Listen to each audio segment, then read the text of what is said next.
Good morning student. मैं lecturer mechanical वंदना, government polytechnic college Ajmer, आज आपको आपके मैकेनिकल और ऑटोमोबाइल के सब्जेक्ट कोड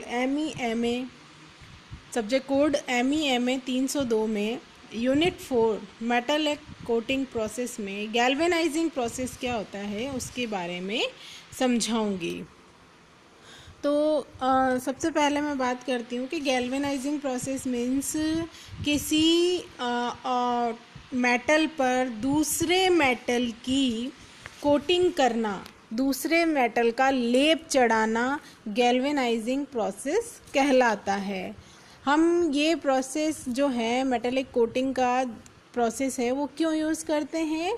किसी मेटल को कोरोजन से बचाने के लिए, उसकी लाइफ को बढ़ाने के लिए हम कोटिंग प्रोसेस काम में लेते हैं। अब हम बात करते हैं गैल्वेनाइजिंग।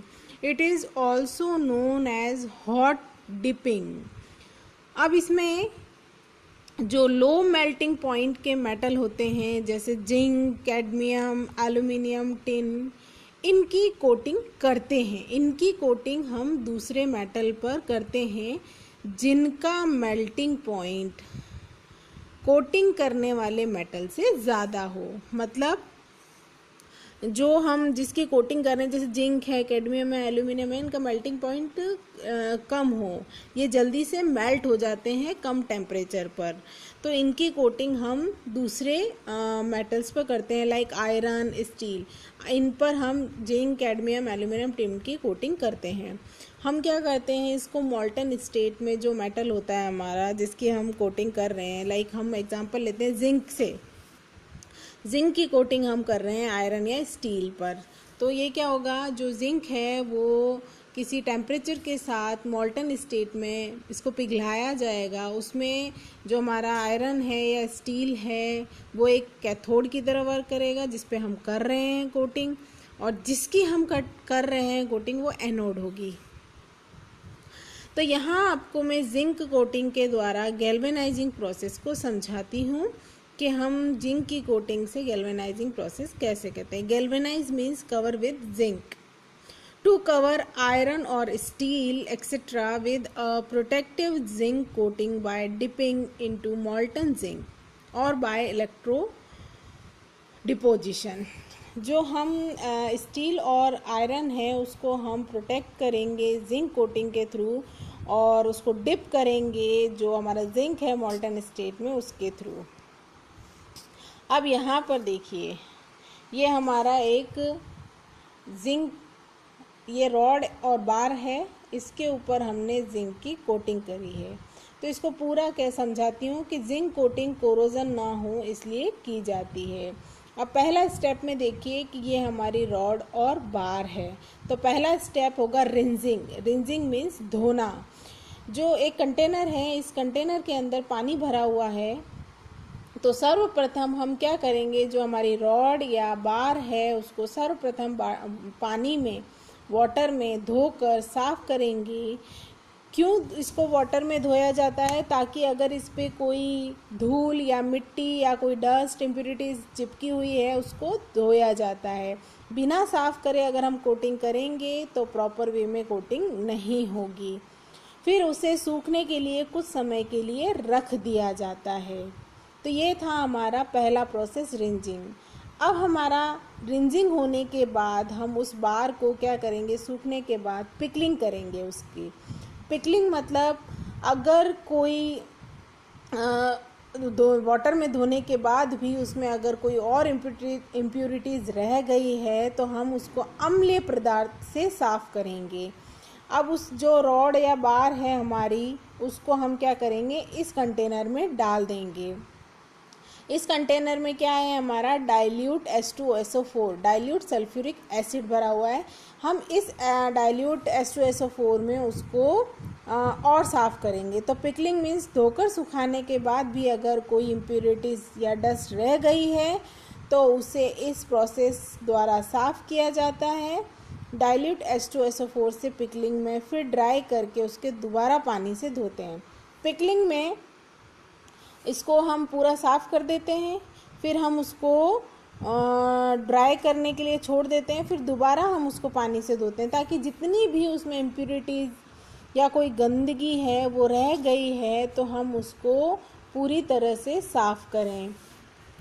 तो जो हमारा गैल्वेनाइजिंग प्रोसेस है उसमें हम इस प्रोसेस में हम जो पदार्थ है उसको हॉट डिपिंग भी कहते हैं। अब मैंने आपको जिंक का एक एग्जांपल लेके यहाँ पे समझा रही हूँ। अब यहाँ पर ये ध्यान रखना होता है जब हम गैल्वेनाइजिंग प्रोसेस कर रहे हैं तो जो लेप करने की जो प्रॉपर्टी है वो उसकी थिकनेस पर निर्भर करती है। तो थिकनेस मतलब लेप कितने थिकनेस की लेप उस पर चढ़ेगी, उसकी थिकनेस पर उसकी प्रॉपर्टी निर्भर करती है। तो यह नॉर्मली ग्राम्स पर मीटर स्क्वायर में मेज़र की जाती है। अगर हम कोई पतली चादर के ऊपर लेप चढ़ा रहे हैं तो वो भी ग्राम्स पर मीटर स्क्वायर में ही मेज़र की जाती है। जो हमारी ये जिंक कोटिंग की जो प्रोसेस है वो हम आयरन या स्टील पर करते हैं, उसे जंग से बचाने के लिए इसको यूज़ में लिया जाता है, इस पे जिंक की कोटिंग की जाती है। तो यह जो हमारा आयरन और स्टील पर लेप का चढ़ाना ही गैल्वेनाइजिंग प्रोसेस कहलाता है। यह हमारा जो जिंक है वो लिक्विड स्टेट में होता है और एक टैंक में भरा हुआ होता है, उसको हम मोल्टन स्टेट में लाते हैं। अब यहाँ भी देखिए 2 स्टेप था, पहला था रिंजिंग हो गया, दूसरा हमारा पिकलिंग हो गया। अब पिकलिंग के बाद उसको हमने फिर वाटर में धोकर उसको रॉड को बार को सुखाया था। अब हम उस रॉड और बार को क्या करेंगे, एक कंटेनर है जिसमें हमारा जिंक भरा हुआ है। ये जिंक क्या है, हमारा मोल्टन स्टेट में है। यह रॉड और बार को ऑक्साइड फॉर्मेशन से बचाता है। यह मोल्टन स्टेट मतलब पिघले हुए स्टेट में है। इसका टेम्परेचर 450 डिग्री सेंटीग्रेड तक होता है। ये देखिए अंदर पूरा जिंक भरा हुआ है। इसके ऊपर एक फ्लक्स की लेयर होती है। यह जिंक अमोनियम क्लोराइड की होती है। ये फ्लक्स की लेयर क्यों रखी जाती है, ताकि जब हम इस रॉड और बार को अंदर डाल रहे हैं तो अंदर कोई भी मॉइस्चर ना हो। ये ऑक्साइड फॉर्मेशन से जो हमारा सॉल्यूशन है उसको बचाती है, इसलिए यहाँ पर फ्लक्स की लेयर होती है जो कि जिंक अमोनियम क्लोराइड की लेयर होती है। फिर इस रॉड और बार को हम इसमें डालकर डिप कर तुरंत बाहर निकाल लेते हैं और उसको मतलब रख देते हैं।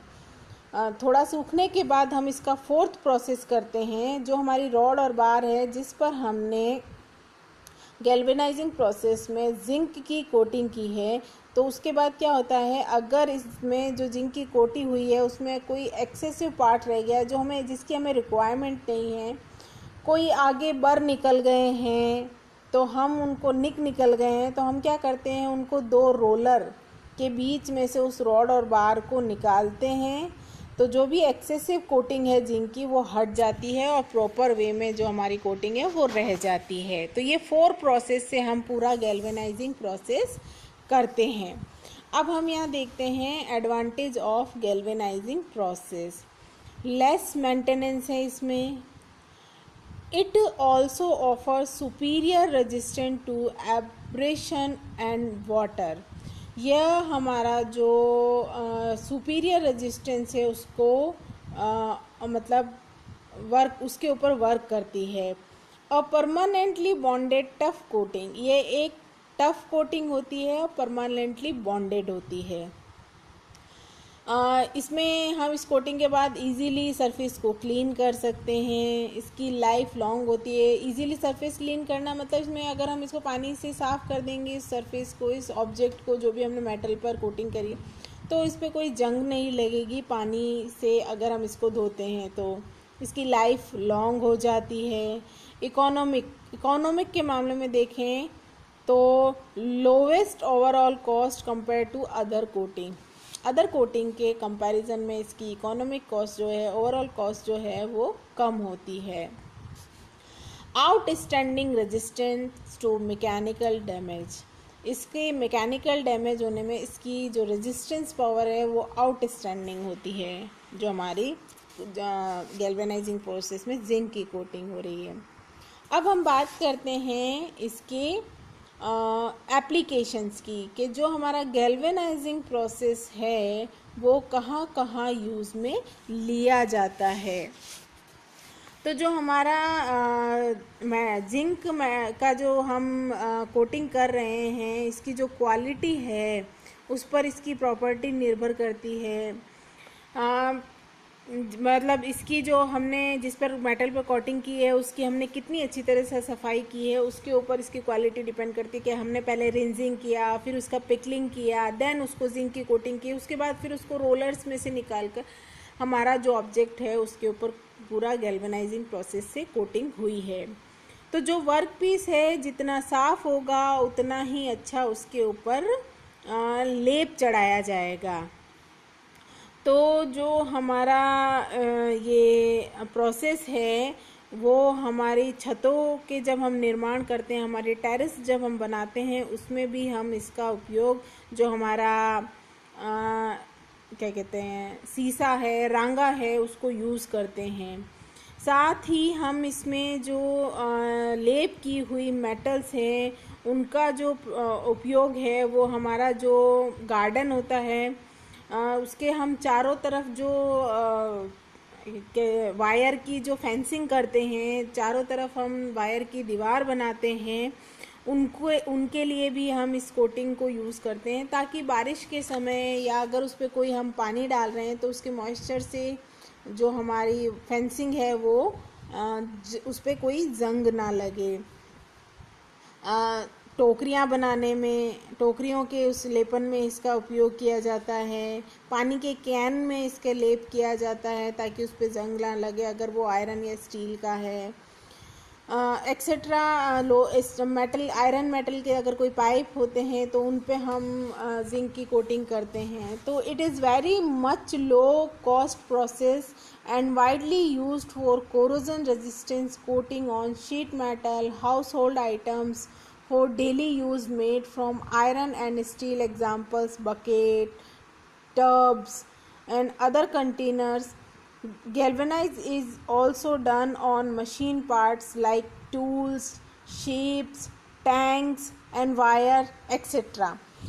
ये हमारा जो गैल्वेनाइजिंग प्रोसेस है वो बहुत ही कम खर्चे में इससे हम कोटिंग कर सकते हैं, और ये बहुत ही ज़्यादा यूज़ होने वाला प्रोसेस है क्योंकि इसमें कोरोजन रेजिस्टेंस पावर ज़्यादा होती है। ये मेटल पर जंग लगने से इसको रोकता है। जो हमारी शीट मेटल शॉप है उसमें हम इसके द्वारा कोटिंग करते हैं। घर में यूज़ आने वाले, डेली यूज़ आने वाले जो हमारे आयरन या स्टील से बने हुए प्रोडक्ट जो होते हैं, आइटम जो होते हैं, जैसे हमारी बकेट्स हैं, टब्स हैं, कोई अदर कंटेनर्स अगर हम यूज़ करते हैं उसके, तो उस पर भी हम गैल्वेनाइजिंग प्रोसेस से कोटिंग कर कर उसके जंग लगने से बचा सकते हैं। इस प्रोसेस द्वारा हम, जैसे हमारे मैकेनिकल में जो मशीन्स होती हैं उसके कई पार्ट्स होते हैं, उनको बनाने में, टूल्स को बनाने में, उसके शिप्स के टैंक्स में कई वायर्स हैं, लाइक मैंने आपको बताया वायर फेंसिंग जो होती हैं, पानी के कैन जो होते हैं, उनको बनाने में हमारा ये गैल्वेनाइजिंग प्रोसेस काम में लिया जाता है। इसमें जो हमारा ऑब्जेक्ट है उसकी लाइफ है वो बढ़ जाती है उस लेप को करने के बाद। Thank you.